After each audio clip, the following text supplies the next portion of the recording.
their father was actually a Marine who was in Tarawa and actually survived. And all of us thought, ooh, let's be a Marine. So the oldest brother, Donald, joined first, and he actually went to San Diego for boot camp. By myself joining, when I did, I was in an air wing. I actually joined the reserves first. And then after I graduated high school in June of 1963, I went to Parris Island, South Carolina, I think around June or July of 1963, to Parris Island, South Carolina, at the Marine Corps recruit depot down there. There were 3 of us that went down there. We left, went through Dallas, Texas on a flight, and then into South Carolina with some town that I don't even remember the name of it, and boarded a bus and went to the recruit depot. We ended up being there in early part of the morning, and actually we weren't picked up by our drill instructors until probably a couple hours later. The platoon that we were in was Platoon 148 in 1st Battalion. There were 3 battalions at Parris Island, 1st, 2nd, and 3rd. My friend Richard Beckett was in 3rd Battalion, so he told me a little bit of some horror stories of what went on there. And until you've actually been through boot camp, you really don't know what it is to go through the training and go through the harassment and mental and physical things that happen there. We actually joined the platoon, and I spent 3 months in Parris Island for training. So where were you living at the time that you enlisted? In Denver, Colorado. I was in Denver, Colorado. I was born and grew up in Denver, Colorado, went to South High School, and I enlisted in Denver at the time. So you began to describe your experiences in boot camp. What were those like? Being 18 years old when I went to boot camp and away from home for the first time, other than going with my father and uncle fishing, it was a real wake-up call. The drill instructors at the time seemed to be sadistic. They were very loud, physical, mental pain a lot of the times, what they weren't supposed to do, but like I say, it happened. Boot camp was an eye-opening experience. They were trying to teach us how to become a Marine, how to march, how to take showers. They even told us how to take showers, how to prepare our gear, shine our boots, so on and so forth. Boot camp was an ordeal that today, I don't know if it's the same situation. I don't think it is. But then it was really hard. It was really hard physical pain. The only time we actually got a little break is after the first month or 2, we went to the rifle range. We had mess duty. Our drill instructors actually arranged that for us because they didn't want to deal with it except getting us up in the morning or putting us to bed at night. Otherwise, we'd be serving meals to the 12 platoons that were at the rifle range for qualification. So most of the day we were very busy. When our turn came to the rifle range, we had 2 weeks. We had qualification. We would learn how to right positions, firing our M14 rifles, which was, I had never fired a .30 caliber rifle before in my life. So we learned how to do that, and qualification day came. My platoon actually won the rifle range trophy out of the 12 platoons that were there, including the other 3 platoons in my company. And it was like, wow. So that was an astonishment fact in myself. I mean, I qualified as a sharpshooter. Only 4 people in my company, in my platoon, actually didn't qualify. And what were the requirements during the sharpshooter's badge? There was a certain amount of points. We had 5 different positions. You had standing, kneeling, sitting, prone position, standing to prone, standing to sitting. It was like a total of 250 points. 10 rounds, 5 rounds, 10 points a given round or whatever. And you had to get a certain amount of points to become qualified for either marksman, sharpshooter, or expert. I think I shot a 218 or a 220, which gave me a qualification as a sharpshooter. I think I missed expert by about 2 or 3 points. I was just happy to qualify, knowing if I didn't qualify, I'd be miserable for a few weeks. First time you fired a rifle of that caliber? First time I ever fired a rifle of that caliber. Was it a difficult weapon to operate? It wasn't. It was just something I never did before. I mean, my father had a .22 when he used to go fishing, but a .22 is not a .30 caliber. I mean, so it was a very different type of weapon. And that, at the time, was the M16 in circulation? no, the M16 was not in circulation at that time. So everybody that was at the rifle range in 1963, when I was there, used an M14 in that. We also learned to fire a Colt or a .45. We learned to fire that, but we didn't qualify with that. Basic boot camp after that wasn't too bad. We got the last month we were fitted for uniforms for graduation. We had two other things we had to do. We had a drill competition that we had to do, and we had a commanding general inspection before we graduated. And to our surprise again, we won the drill competition within our 3 units within our own company, and we won the general inspection and that. So we won 2 more trophies, and our drill instructors were like, they couldn't believe it, you know. Do you remember your instructors by name? One was Staff Sergeant Green, another one was Corporal Malik, and I don't remember the third drill instructor. There was a senior drill instructor, which was Sergeant Green, and then Corporal Malik was a junior, and the other junior drill instructors. So, and we couldn't call them DIs. They didn't like that word DI. What did they have you call them? It was sir. The private would request permission to talk to the drill instructor and that. And it was something that you never forget. I mean, I remember one time we were coming out of the shower, and you know how you go through a hallway and you'll just kind of glance into a room without knowing it? I did that once coming out of the shower. I glanced into the drill instructor's office, which was that, and he saw me. And it was like, whoa. I ended up doing like jumping jack for like an hour and a half until he decided to let me go to bed. So I learned right from there, don't look into a room as you go by. That was one of the physical things that happened to us. I mean, they played a lot of games with us. You know, I mean, at Paris Island, during the summer, if there's a black flag out, we couldn't go outside and train because it was too hot on the pavement. But that didn't mean they couldn't do things in the barracks, which they did. So it was an eye-opening experience for an 18-year-old kid. So do you think this was more of a hazing, or do you think that they understood that you were probably going to be deployed to a combat zone and were trying to toughen you up?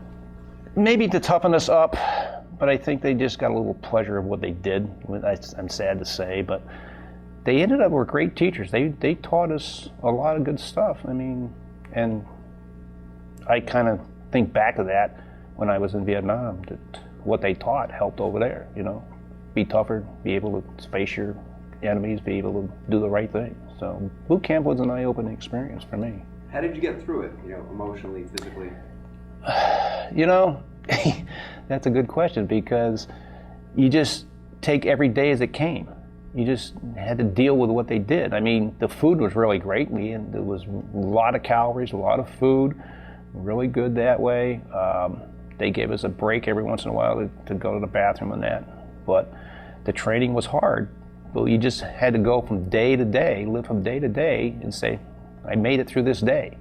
And when taps came at night, and they usually like 9 or 10 o'clock, we knew for the next 8 hours they couldn't bother us till we got up at 5 o'clock in the morning, and then it all started all over again.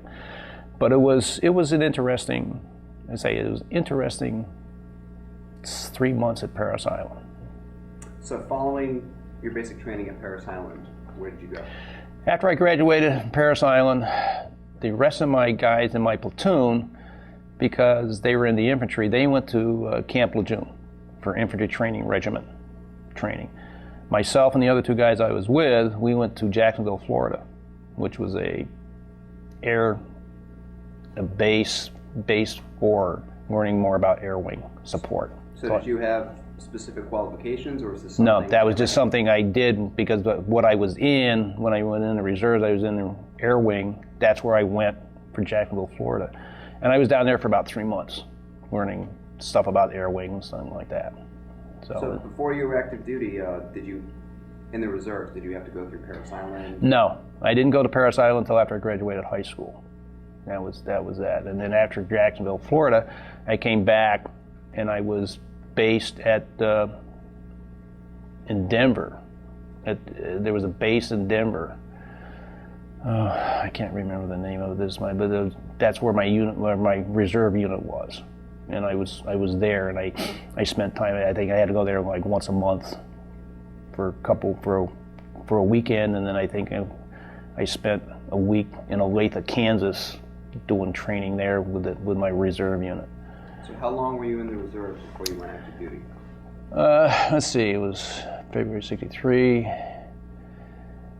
I went on active duty in May of 1965, so I was almost in the reserves for like a year and a half, almost 2 years in the reserves before I went on active duty.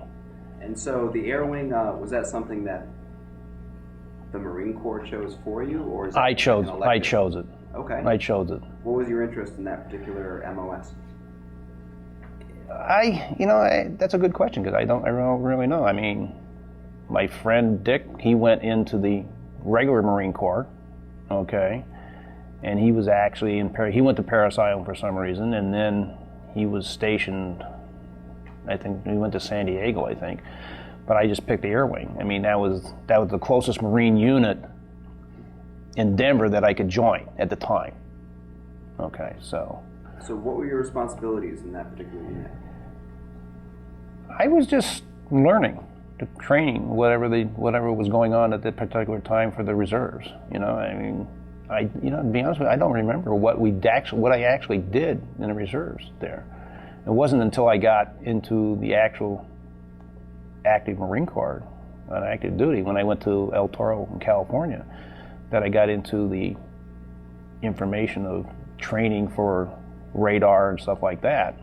So can you describe those specialties? Well, when I joined the Marine Corps, when I was in El Toro in May of 1965. Do you remember, is that the name of the base? Or? El Toro, yeah, it was El Toro in Santa Ana, California. Okay. That was the Marine base. I was there. I was with Mass 3. That's when I joined Marine Air Support Squadron 3, and they were a unit for radar. Now, when I was there, they needed somebody to be a surveyor, and the surveyor for the unit would do the work to coordinate where our unit was or where the radar unit was, so they could lock in the positions better than scaling it off a map. And I actually went to 2 schools in Fort Belvoir, Virginia. The first one I went to was a cartographic drafting school, which is to make maps, which I didn't know the difference between that and surveying. And that's where I met my friend Fred Norton, who was in the Army at the time. And I came back from Fort Belvoir, Virginia, and they said, "You're a surveyor." I says, "No, I'm a draftsman." But the funny thing is, they were a little upset with me in California, but I got promoted to corporal, which was good for me. And Lance corporal or full corporal? I was a lance corporal, okay, and then I got promoted to full corporal, okay. And then a couple of months later, in September, or August or September of '66, I went back to Fort Belvoir, Virginia for the actual survey school. Now, when I went back to Fort Belvoir for the survey school, my unit, probably a week or a month later after I was in Fort Belvoir, they left for Vietnam. And they left on an LST out of San Diego for Vietnam. So they were out of country when I graduated from Fort Belvoir to learn surveying. And I came back and they were gone. So the only thing bummer about that is because they left a month earlier before I did, and I didn't leave till later, their tour of duty was up earlier than mine when in Vietnam. So once you leave the continental United States, that's when your tour of duty started. So I actually didn't leave California until October of 1966. And I flew over with a few officers and some enlisted men out of San Diego. we drove down to San Diego, flew out of there, and started to go to Vietnam. Now, if we can go back to the surveying school, were you using surveying sticks or radio distance finders? Yeah, surveying the old style transits, which are not like they are today. They weren't automated. They didn't have anything on it. So it was learning to do the surveying. We had to learn logarithms. That's the way they did things like that. No slide rule, logarithm. They didn't have slide rules. They used logarithms, which was strange. We had to learn how to take elevations and things. I mean, the survey school was pretty good. It was good. I learned a lot of that. And actually, based on what I learned from the Marine Corps in the survey school, is what the field I was in after I got out of the Marine Corps in 1968. I was a surveyor, a land surveyor for over 40 years. Fantastic. So that part of the service-related information that I got was good. That helped me with a job.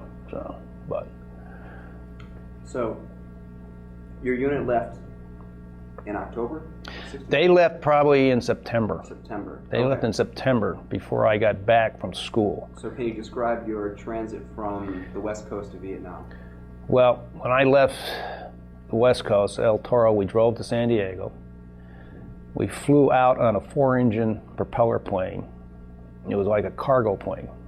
It was cargo in the middle of it. A C-130, something like that? No, it was an old 4-engine propeller plane, something similar to what you might see TWA in the 30s or 40s or 50s or whatever. 4 engines. It was a Marine plane. They just had hammocks for seats along the windows.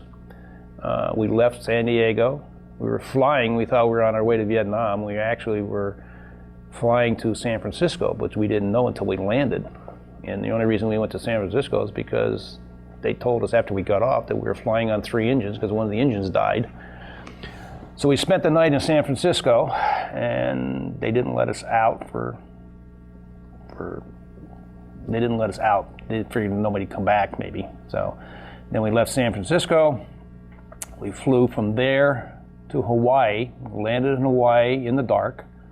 Never saw Hawaii at all. From Hawaii, we went to Wake Island. Okay, and then from Wake Island, we were let off at Wake Island. Of course, Wake Island was not very big, and they knew we didn't have any place we could go. But Wake Island was really someplace beautiful. I didn't have a camera, so I couldn't take any pictures. The water was green. It was like a maroon green. It was beautiful, quiet. And the Marines that were based there, all they did was lay around, go swimming, or just do their job. From Wake Island, we went to Okinawa.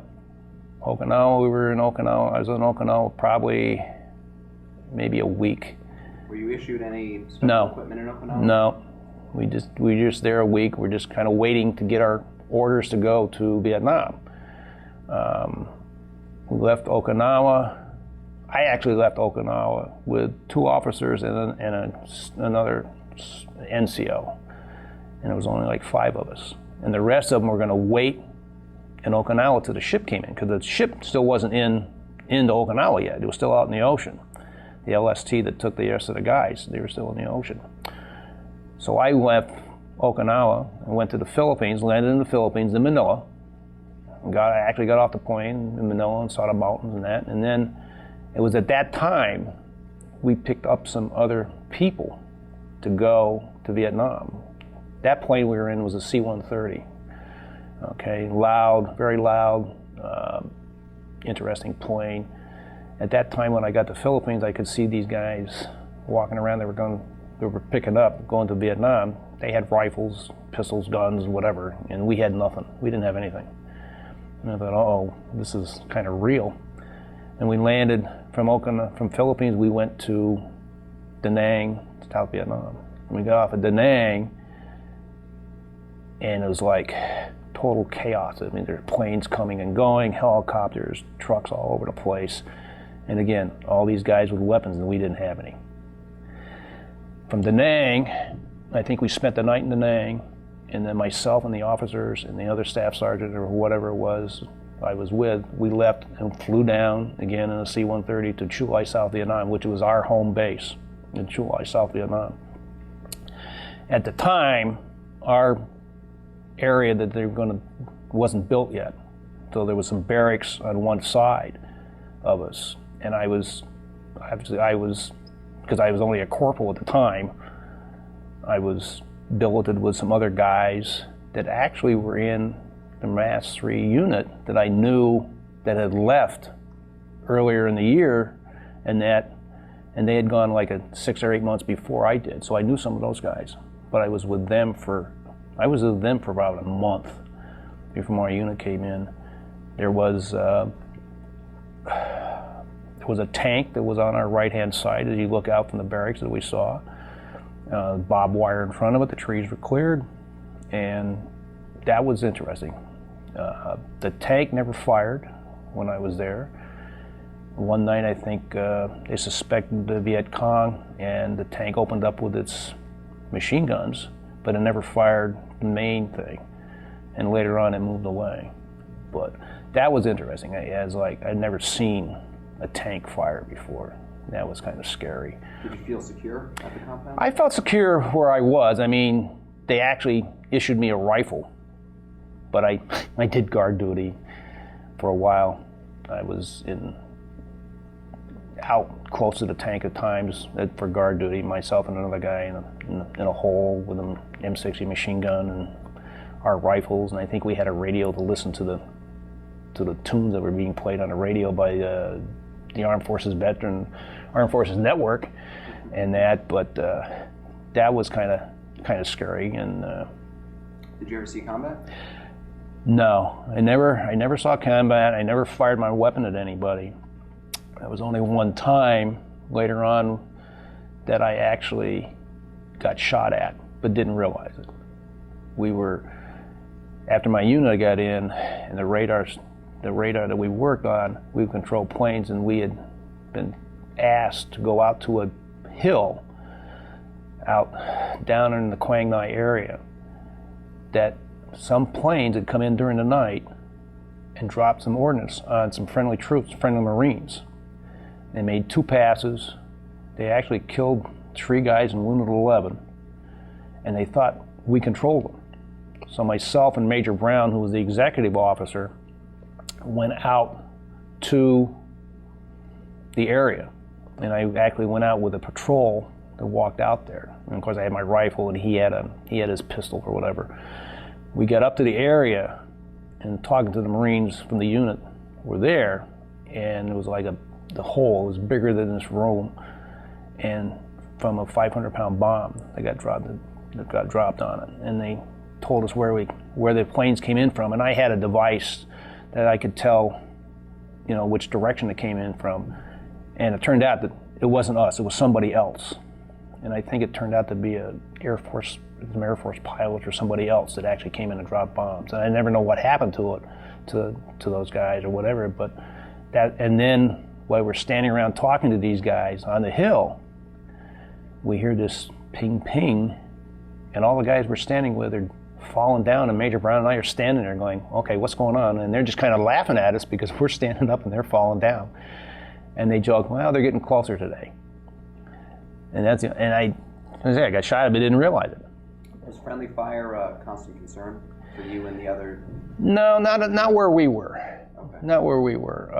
But I mean, in your job directing aircraft, was there always a concern that you might be dropping ordnance on friendly troops? No, I don't think that ever arose, because the radar unit that I was worked at for the first 6 or 7 months we had places that were picked up by intelligence that had coordinates, so we knew where our targets were or what they were, because they had a list, and the officers would know. And the radar unit we used was called a RATS, radar something transmission. So what was the nature of the targets? Would they be picking out like ammo dumps? Ammo dumps, suspected billeting quarters for the Viet Cong or North Vietnamese, or things of that nature. The radar unit I worked at, we could work at night, and we did a lot of work at night. And the radar would come up, and the planes that would come up would be either Phantom jets or F-4s. Would those be Navy or Marine Corps? Marine Corps, yeah, all Marine Corps planes.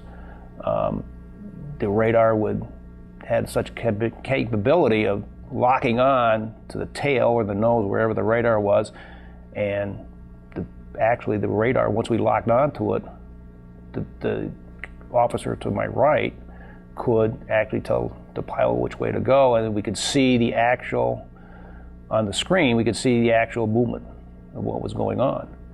And if you were outside, you could actually see the radar unit itself turning as it followed the plane if you were outside watching it. And the pilot would be told when to drop his ordnance by the officer. Now you could see on the plane, on the radar, there was a screen maybe about 4 or 5 inches wide, and it had a line going up the middle, and there was a blip coming down from the side which told us that the plane was locked on. And there were occasions where we could see SAM missiles fired. And that was part of my responsibility, is to watch that. And if something came up unusual and we could see it on the radar screen, we would automatically tell the officer, and he would say, it looks like you got a SAM coming up, and the pilot would disengage and do elusive action to get rid of the SAM missile. So that happened 2 or 3 times. How big was the profile of a SAM on your radar? It was just like a little blip coming on the radar scene, and it was off to the side. It wasn't where the plane was, so we could tell it was fired. It came onto the screen because the radar would pick it up. And did the jets at the time, did they have any kind of ground-to-air radar detection? Could they know that they were being fired on? I don't know. That's a good question. I don't know. They may have, but they were so busy watching where they were going and listening to the officers in charge down on the ground, they probably didn't even watch that. So how effective was the ground-directed ordnance? You know, like if you were talking a plane onto his target, how accurate was that? Very accurate.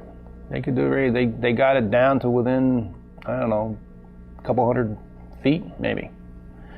There were times when they dropped the ordnance at night where the pilot would, we got a secondary fire, which means they may have hit an ammo dump and it blew it up. That was rare, but it happened a couple of times.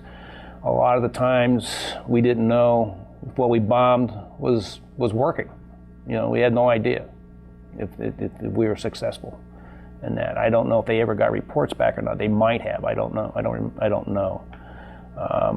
Remember any specific targets?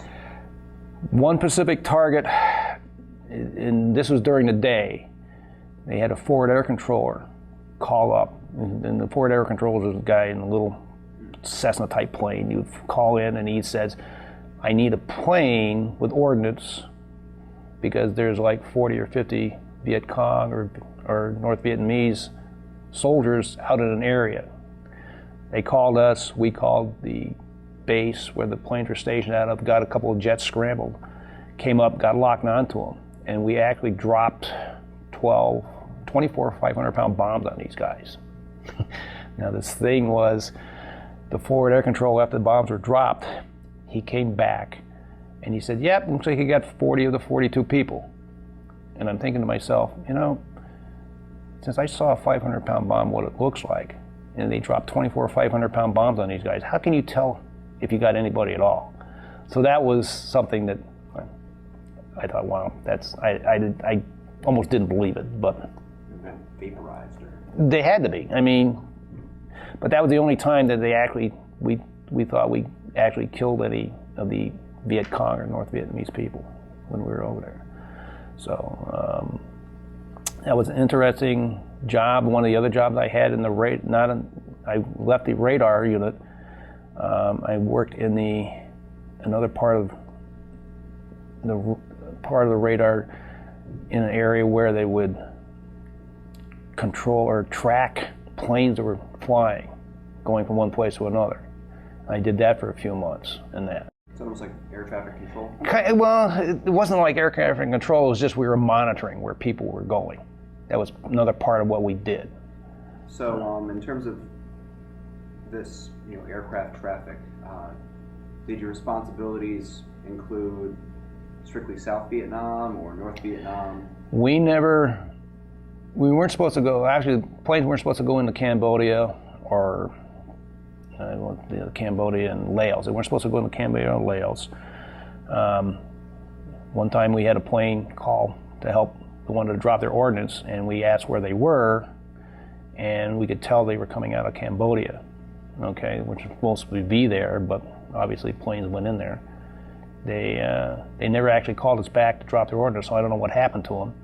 We had a unit that went up to Dong Ha, which was close to the DMZ, and actually they did drop ordnance. The guys that worked up there actually did drop ordnance in North Vietnam. Basically what we were doing in South Vietnam, they did up there. I never did, because I wasn't stationed up there in Dong Ha. I just went up to help bring the unit up there when they finally deployed a radar unit up there. Is that where they would see the surface-to-air missiles on the radar? Probably more up there. More up there than they would where I was, because Da Nang was farther down from Phu Bai or Dong Ha, and then Chuai I think was like 50 miles or 60 miles south of Da Nang. So could you coordinate search and rescue efforts through the radio too? No, we didn't do that type of thing. Okay. We were basically a support unit for the field guys, sometimes if they needed help, or basically trying bombing runs for ordnance and stuff like that. So can you describe from start to finish, a Marine Corps forward observer calls in a target, and then what happens until it gets to you? Well, the forward air control would call our unit and say we have X amount of people, or we need ordnance that we need some planes up to drop bombs on. We would coordinate with the airfield, call up and say we have some targets.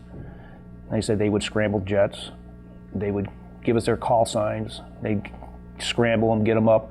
We give them where they were supposed to go, and then when they got on station, they would call us, and that's when we would use the radar to lock on to them, and then say, okay, here's what you're going to do, here's the coordinates, come around, boom, boom, boom, and they would drop the ordnance. So it was sometimes it would be a matter of 10, 15 minutes maybe before we'd get it done. But it would get done. We had a lot of that, but we had a lot of planned drops already because of intelligence the night before or whatever. So it was getting somebody to call us was a rare occasion.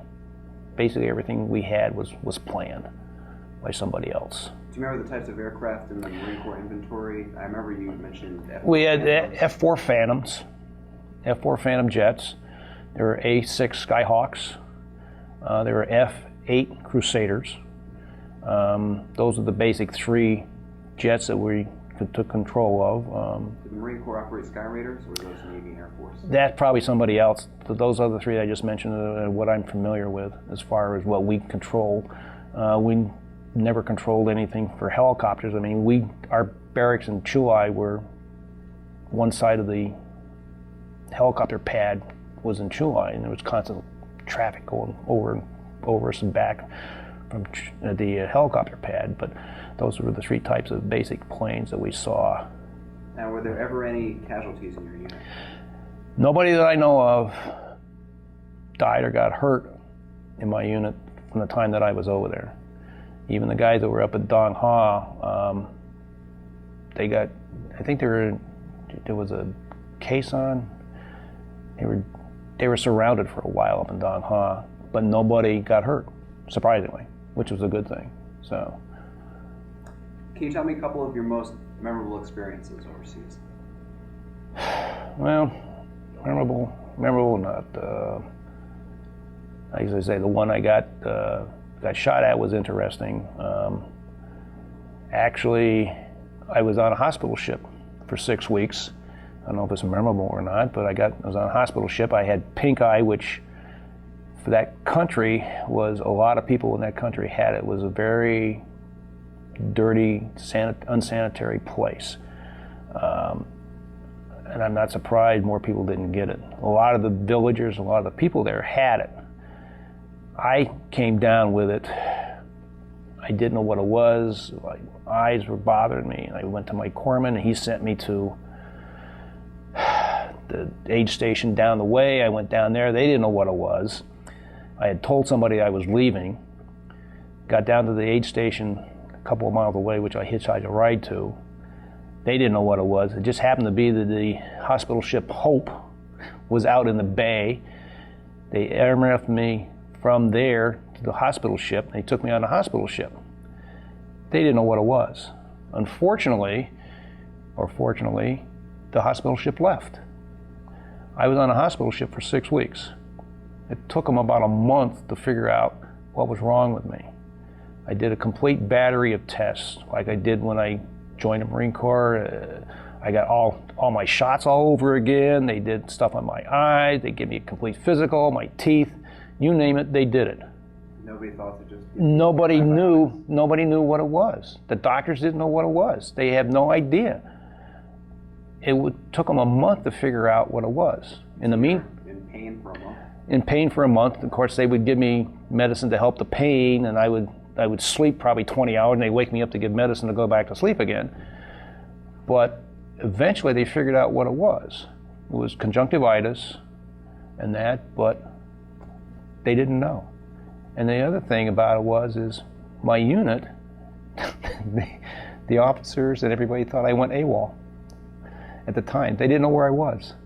It took them 3 or 4 weeks to figure out where I actually was. And the ship, the Hope, would go up and down the South China Sea from Dongha to Da Nang to Chulai, where I was, like every 3 days. So it was coming back and forth in Chulai, and nobody would come out to see me. Nobody from my unit came out to see me. They all thought you were missing. They all thought I was missing. They thought I was AWOL. So after a month on a hospital ship, they figured out what it was. They almost medevacked me to Hawaii. If they had done that, I would have come home earlier. But they finally figured out what it was. So they said, well, you're better after a month. The only thing is, the hospital ship left for R&R for the guys on the ship, and I went to Singapore.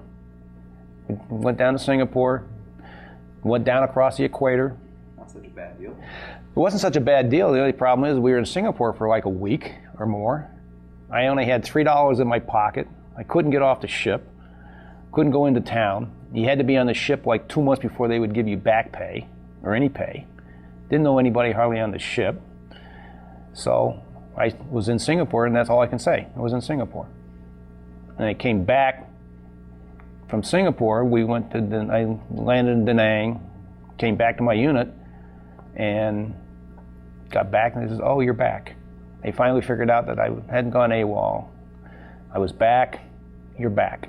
Did you have to get anything officially resolved to show that you... No, they finally figured out where I was, The only thing is they were a little mad. The NCOs were mad because they had to take my rifle that was left back at my barracks.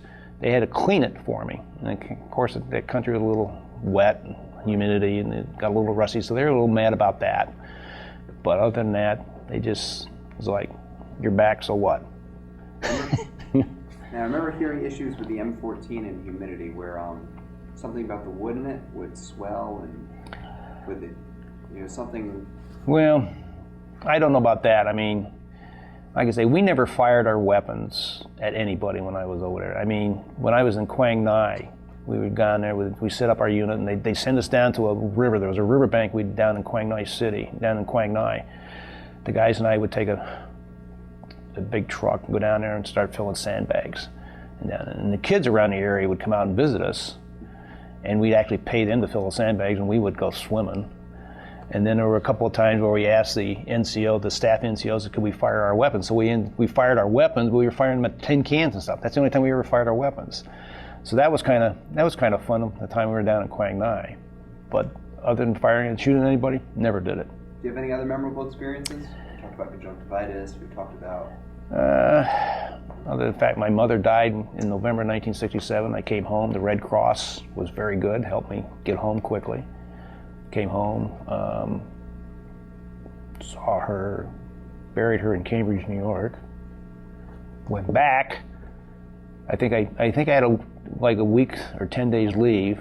I actually spent one weekend with my dad and uncle going fishing, and then I went back to California and got on a plane. I went actually back to Okinawa, and I spent Christmas and New Year's in Okinawa by myself.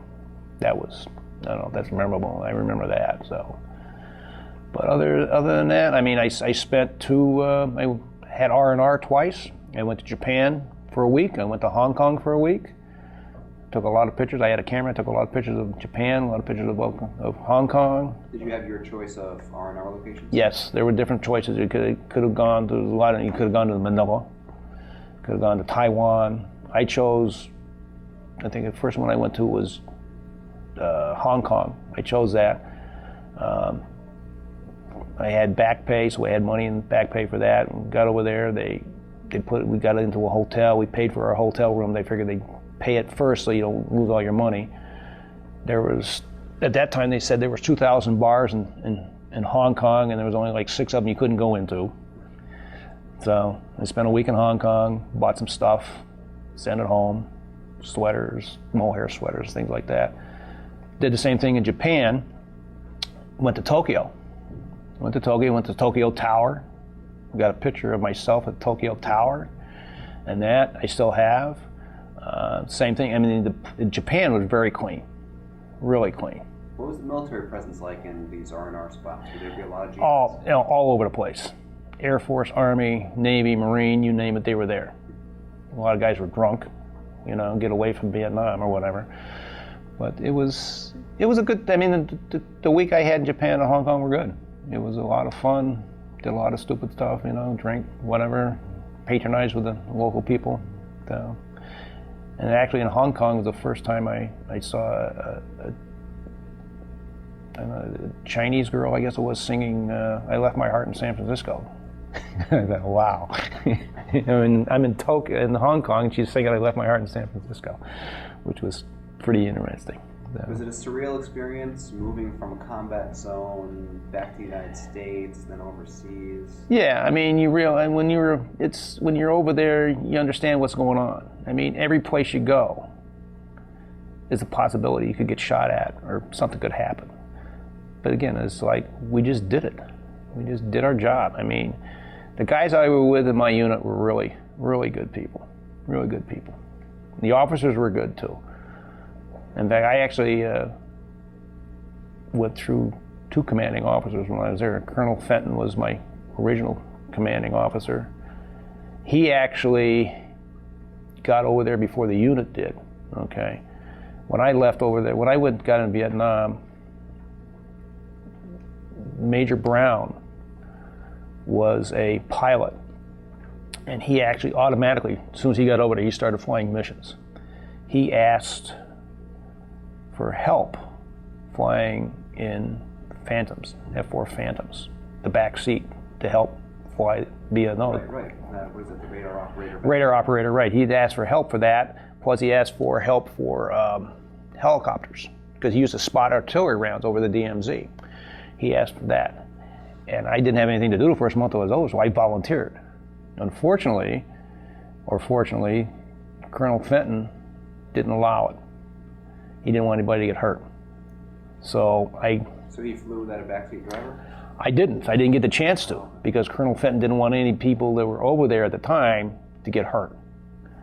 So he put the kibosh on that. So that to me was, I mean, it would have been extra pay, and could have had wings, and but it would have been interesting. I mean, I would have flown with Major Brown. Nothing ever happened that I know of to Major Brown. He flew in all kinds of weather, did all kinds of stupid stuff. But I could have been with him in his F-4 Phantom or in the helicopter that he piloted, but I wasn't allowed to go, which to me at the time was a little bummer because I didn't have anything to do other than guard duty or pick up sticks in the rain and things like this. It was crazy.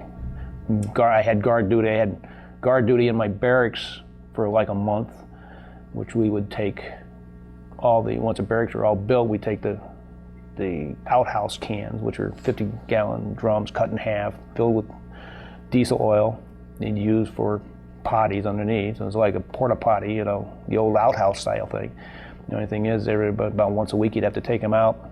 They took them to a place, no transfer stations. We took them to a beach or some place and would put kerosene or gasoline in them and then light them and let them burn, so they burn up a lot, and then dump them out and then bring them back and reuse them. I did that for a month. So that was interesting too. So, and at that time, I think I got promoted before I came home, before my mother died. So I was a sergeant, so I was in charge of that detail, so I had guys helping me with that. So that was interesting to see that stuff. So, Now, I guess on the bright side, were you ever awarded any medals or citations for your service? No, I just got everything, all the medals that everybody else got. Serving in Vietnam, I was over National Defense Medal, serving in Vietnam. There was a couple Vietnam medals I got, and the Navy Commendation Medal. Whatever it is. I mean, there was a green one and a yellow one, and I got a star or something for 6 months for being over there for a year. I was in Vietnam for 13 months. So I did that. When I got out, I got my good conduct medal, but that was it. So we never got any unit citations or anything like that. So the interesting thing is I went online today and looked up Marine Air Support Squadron 3 on the internet, and they had a chronological time period, and I printed out the 12 months I was there, because some of the time I was on hospital shift for 6 weeks, so it's that time period I didn't know what was going on, and it's given a list of what my unit did when I was over there. So that was interesting. So I printed all that out so I'll have it, so I can read exactly what we did and what stuff we did. So that was interesting. So in fact, I think Eileen has got the copy of that, and it tells when my unit was there, when we got over there. We'll certainly add that to your record. Yeah.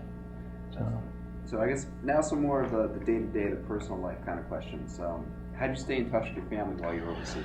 Letters. I wrote letters. Were you able to use the telephone? Or? No telephones. There were no telephones over there. Letters were basically a big thing. My present wife at the time now was my girlfriend at the time. I would write letters to her. She'd write letters to me. I'd write letters to my dad. He didn't write back very often. My mom did until she died. It would take about a week to send the stuff out and get back. Actually, the only time I actually talked to my present wife, Ann, is when I was on the hospital ship. And I was able to use the radio or phone or whatever, and we could say, because she didn't know where I was when I was on the hospital, because she hadn't heard from me for like a month. And I actually called her on the landline, and I had to say, this is who I am, that I'm on a hospital ship, I'm okay, over, like in, car 54, where are you, So I had to do that, but that's the only time I actually talked to her after I got back, after my mother died. So that's the only time I actually talked to her. What I did for daily life after my my hours are up, we'd work 8 to 8 or 12-hour shifts. I spent a lot of time at the beach, South China Sea, swimming, laying around getting a suntan. There were no movies. We'd have movies in our unit, and once in a while they'd have movies. There was no place to go. There was nothing to do. I spent more time at the beach, South China Sea, getting a suntan, than I did anything else. There was nothing else to do. I mean, when you were off, you stayed in your hut, in your barracks, played cards with the guy, stuff like that. But as far as going anywhere, there's no place to go. It was, what do you do? So you described the food at Parris Island, but what was the food like in Vietnam? We had good food. A lot of rice. Rice in the morning, rice in the afternoon, rice in I don't eat rice very much anymore. The cooks we had were very good. Somehow they got us steak once in a while. We had powdered eggs all the time. And occasionally they'd come up with real eggs, but mostly powdered eggs. The food was really good. I mean, considering where I was and what we did, it was good. I mean, I think we even had milk to drink and stuff like that. All the staples, coffee. Yeah, coffee, tea. The food was good. We actually had a. Excuse me. Turn this off a second.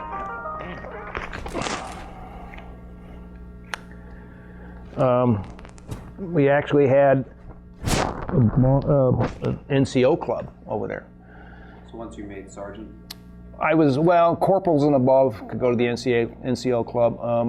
The last month or 2 months I was over there, I actually was a bartender in a club, in the NCO club. So. Did you get extra pay for that? No. I get tips, you know. Recreation? Something to do. Yeah, definitely. Something to do. They had parties in there, and the NCO club had parties and stuff like that, but I did that for like a couple of months. Again, there was nothing else to do. We could go into town occasionally. We'd go into town, especially when it was in Quang Ngai City. I'd go into town. I have pictures that I took, which Eileen has, that just show into town, talk to the girls, talk to the people. It was strange because it was a shell station in Quang Ngai City. And going, where's that come from? You know, crazy. Did you ever go to Saigon? No, I was in the northern half of the country. I never went to Saigon. The furthest south I got was Quang Ngai, which was about 50, 60 miles south of Chiang. So did you have plenty of supplies while you were overseas? Yes. Supplies weren't a problem. We were real supplied. Like I say, our cooks were really good. They were able to do things. Our commanding officer got us stuff, which is nice. We had a good group of people, a good group of guys. Did you ever feel pressured or stressed while you were overseas? Not really. I mean, it was a little bit of stress and pressure when we were in the radar to track the planes to try to get on, to lock onto them. I mean, the officers wanted us to do us, got to do it 2 seconds after they come up, you got to lock onto them. And sometimes it was hard to do because you had to swing the radar one side or the other and search for them. And then once you get them into it, you had to get onto them to a point, and then you had a couple of things you had to switch to lock on. And it always didn't work at the time. And they get a little upset, but eventually that's basically the only stress we had. And that it was, like I say, how long were your shifts on the radar? 12 hours shifts. 8 o'clock at night, 8 o'clock in the morning, or whatever, and it was basically 12-hour shifts. Did you do anything special for good luck while you were overseas? No, good luck. No. Did you pray? Did you? No, we had church services, but I don't think I went that often. I was too busy working or doing stuff, So how do people really entertain themselves around base? I mean, you mentioned the NCO club, you mentioned movies. Basically, playing cards. We'd play a lot of poker. Go from barracks to barracks, play poker. Like I say, there wasn't much to do. There just wasn't much to do for everybody over there. I don't know what the higher staff NCOs did. It was just basically what happened in my barracks. In my barracks, we just basically played cards or slept, wrote letters, and that was basically it. That's all we ever did. So, did you ever see a USO show? Were there ever any entertainers that came through base? That's funny that you bring that up because Bob Hope was supposed to be at Chuai, where we were. He was there. The only thing is, they didn't tell us he was there until after he left, so we never saw him. We never saw him. We never saw Bob Hope. We did see there was somebody that did come through with the USO show. I actually got to go and see it. That was okay. I don't remember who they were. Did you ever see any visiting celebrities? No, never saw anybody. I say other than the missing Bob Hope. We never saw him. That was it. I mean, there wasn't much going on. Do you recall any particularly humorous or unusual events? Any funny stories? Well, other than the fact we got shot at and didn't know what it was, that's kind of humorous when I think back at it, I mean, that and missing Bob Hope, I mean, everybody's a little bit mad about that. But other than that, no, not really. I mean, we didn't do anything. It was just like surviving from day to day, taking what we get. Is there anything you do to ease the stress in the radar room? There's nothing you could do. You just had to pay attention to what you were doing. If we weren't up online, maybe read a book. That was basically it. See what's going on with that. But basically, there was no other stress for that. Did anybody pull any pranks or No. practical jokes? No practical jokes. Yeah.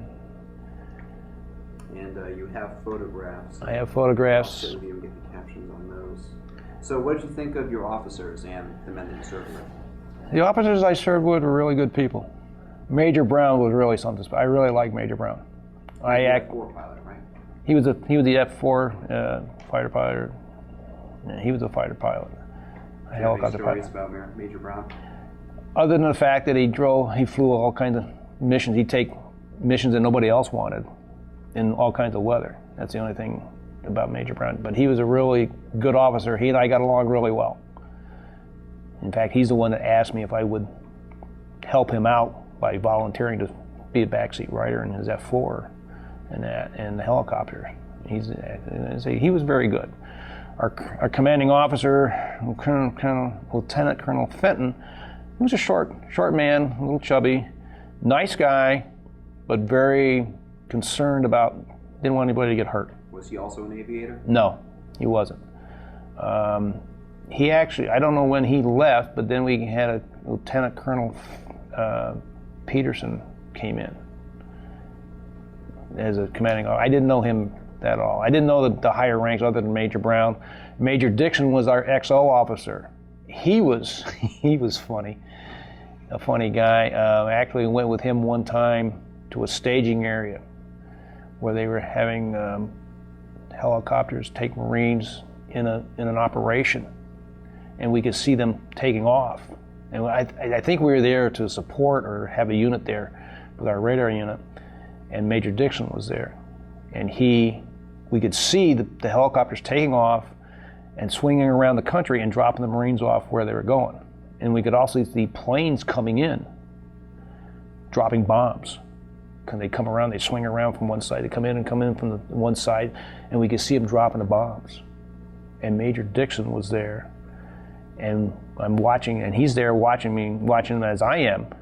And one of the planes came in, and one of the bombs, a couple of the bombs that they had, didn't go off. And they started skipping, coming toward us. And he just looked around and he said, "Run for your lives."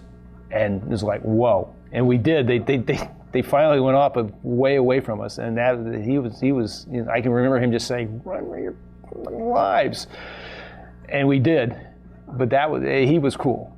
He was a good officer too. He was a good officer. We had a warrant officer. I don't remember his name. He said he was in Vietnam and Southeast Asia in 1955. He was proud of that. And okay, we had really good officers, really good officers. How about your NCOs? The NCOs were really good too, really good NCOs. You know, gunnery sergeants, top sergeants, sergeant majors, they were all good people. I say we had a good bunch of guys. The guys I worked with, the corporals and the sergeants and the lance corporals, all in my radar units, both things that I worked with, were really good people. Hard workers, you know, good drinkers, good poker players, good people. Do you recall the day that your service ended? Say that again? Do you recall the day that your service ended, your last day in the Marine Corps? I was in Camp Lejeune, North Carolina. I think the day before there was a parade, and some of the guys that had been in Vietnam got medals for something that I knew, and I kind of got out of doing that. I took pictures of them getting their medals, so I did that. The day I left, one of the guys in my unit drove me to Raleigh, I think, North Carolina, and I took a plane home. There was no fanfare, nothing. I got home, I think my dad was still at work, and that was it. I was home. And he finally came home from work, and, "Oh, you're home." So, Now this was in 1968 Denver. in Denver. What was your reception like in Denver? There was nobody there. My mom had died. My sister was in California. My then girlfriend, now wife, is living in Connecticut, and I took a taxi home from the airport. My dad was at work, because he didn't know when I was coming home. And actually, when I left Okinawa, I flew back from Okinawa to San Francisco. I got into San Francisco an hour before I left Okinawa because of the time change. And then I went from San Francisco to Denver. But there's nobody in San Francisco. There was no band, nothing going on when we landed with the Marines, with the rest of the guys on the plane. Got home to Denver, took a cab home, and that was it. So what were the days and weeks after your discharge like? Well, needed a job. I had a job. I had a survey field experience as a land surveyor, and actually, my dad knew, or my sister knew somebody that had a company in Denver, and I hooked on with them as a land surveyor, and I worked with them for a few months. I don't remember the name of the company, but we actually went to Wyoming I was in Wyoming for a couple of weeks, or 3 or 4 weeks, doing survey work up there. And eventually I just had enough of Denver, and I said, I'm coming out east. So in October of 1968, I came out to Connecticut. So you were able to apply all the licenses you earned at... I didn't have a surveyor's license. I just knew how to run the transits and everything like that. I didn't have an NLS, a land surveyor's license, or anything like that. When I came to Connecticut, I had previously sent out resumes to about 10 or 12 companies in Connecticut, and about 3 answered me. And when I got in Connecticut, one of the companies was on Pratt Street in Hartford, Coast Jensen and Miller. And when I got there, I think I went the next day or that day and applied for a job, and they hired me. And I started, I think, the week or so later at that. And I was with them for 20 years, and then I went to another company, Compass Engineering, for 20 years. And then, based on the economy, what's happened in 2008, things went sour, and I was laid off. Ended up being on unemployment for a few months, and then I went to DATCO, which I am presently now a school bus driver in Cromwell. And I applied down there and went through training and started working with DATCO in September of 2009. Did you ever talk about the war? No. After your discharge? No, there wasn't much to talk about. You know, my sister wasn't around. My dad, I left in Denver. He really didn't ask any questions or anything like that. I just kind of wanted to leave all that behind. I really didn't do anything bad or have anything bad happen to me, so I really didn't have much to talk about. Did you make any close friendships while you were in service? The only close friend I made was Fred Norton, who was in the Army in Saigon. And he, at the time, he was at the first school that I went to in Fort Belvoir, Virginia, and it was actually, he was engaged to his fiancée, now wife, Nora, and they actually introduced me to my present wife, and that's how I got it. And we still do things with Fred. I mean, he's really good. He was in Saigon. He had Agent Orange problems, which I never knew about. I never knew what he did, and it's only recently that I found out that he had problems with Agent Orange. So, but he's the only really close person that I came out of Vietnam with. And actually, he wasn't even there with me. I mean, he was in Saigon and I was up in Chulai, so I never saw him. I did see my friend Richard Beckett when I was in Chulai, and he was driving a truck in a motor pool in Chulai area. And I saw him. I was able to see him for maybe an hour. But other than that, none of the other guys that I served with I never saw again. Did you ever join a veterans organization? I am VFW in Thomason at the present time. I joined the VA over in Newington for medical and everything like that, which has been really good for me. Other than that, do you feel like you suffer from post-traumatic stress? No, because I didn't do anything over there, hardly. As far as I'm concerned, I didn't do anything really stressful, other than being away from home. But to me, it wasn't that bad for me. I don't feel it was that bad for me. I say I never saw guys getting killed, never saw the results. Although I will say, when I was up at Dong Ha, or Phu Bai up by the DMZ, I was waiting to come back, and they were loading these black plastic bags onto a C-130. And I didn't know what they were when I saw them. And another guy and I were looking at them going, what are those things? And then we realized they were body bags of Marines that were killed. And that really struck a nerve. That, when I was on a hospital ship, I made friends with one of the guys, a Navy guy, and he took me around the hospital ship. And and I saw guys really, really hurt. Again, that struck a nerve.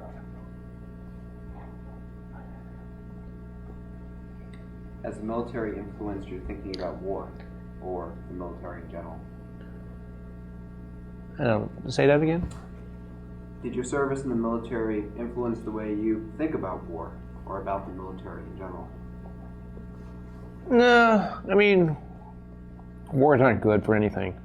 You know, I'm glad I joined the Marine Corps when I did. I wouldn't have met my present wife. I wouldn't have had some of these. I would never have left the United States. Would I join again? I would. I'd join the Marine Corps again. I mean, it's a tough branch of the service, but you know what? I wanted to be part of the best, and that's what I consider them. In your veterans organizations, do you have any kind of activities or? No, I haven't been able to do very much with them at the present time. I haven't been on board with the Thomas and Post that much. It's only maybe been 6 months or 8 months so far, so I haven't done really much with them yet. So does MAS3 ever have any reunions? No, not that I know of. Like I said, I went online and found some stuff. I mean, I was surprised to see some of the stuff. I mean, apparently they had a mass reunit on Hill 27 or something in the Da Nang area, but that was after my time. So we were in the beginning, we were just doing stuff around our area. We would send out teams to Chulai. We had teams in Chulai, which I was at. Quang Ngai City, we sent a team down there. I was down in Quang Ngai City for maybe a couple of months, and that. That's another funny thing about that is the office we had, where we had our unit set up. There was like a moat around us, and you could see there was barbed wire in the moat, and you could see down the valley. And one of the officers would go drinking or whatever and leave us there. And one night they would say, the Viet Cong, North Vietnamese Army, is supposed to be coming that night. And I think it was like, enlistment, I think there were like 5 or 6 of us. And we had machine guns set up, pointing down the valley. So if they came to us, they had to come over the moat, over the barbed wire, into our positions. And the officer said, well, if anything happens, give us a call. And we'd sitting there laughing about it, and we're thinking, we might have been able to hold them off for about 15 minutes, if that. Fortunately, they never came. And that's kind of a funny situation. I think back about that, and I go, oh yeah, okay, these guys are out drinking, and we're holding the fort down, and we'll be the first ones to run over, and you'll never know it. So that was kind of funny. Do you think your military service and your experiences overseas have affected your life? Well, in a way it has. I mean, I could face maybe other situations now a little easier. And the training I got at Parris Island and being in Vietnam and seeing things happen over there, I could deal with situations better now, I think. So I can see that. It worked. The training I got helped. And did you ever use the GI Bill? No, I never did. Never did. And is there anything you'd like to add that we haven't covered in this interview? Any stories that might come to mind about your service, people who you served with, experiences overseas? No, not really. I mean, the guys I served with are great people. The few instances that I had were memorable. Like I say, it was when I was in the Marine Corps. When I first started at 18, a boot camp was an opening experience. I was 21 years old when I went to Vietnam. Young, didn't know what was going on, and didn't know what to expect. So everything that happened over there was in a way, it was a good lesson for me. It helped me grow up a lot.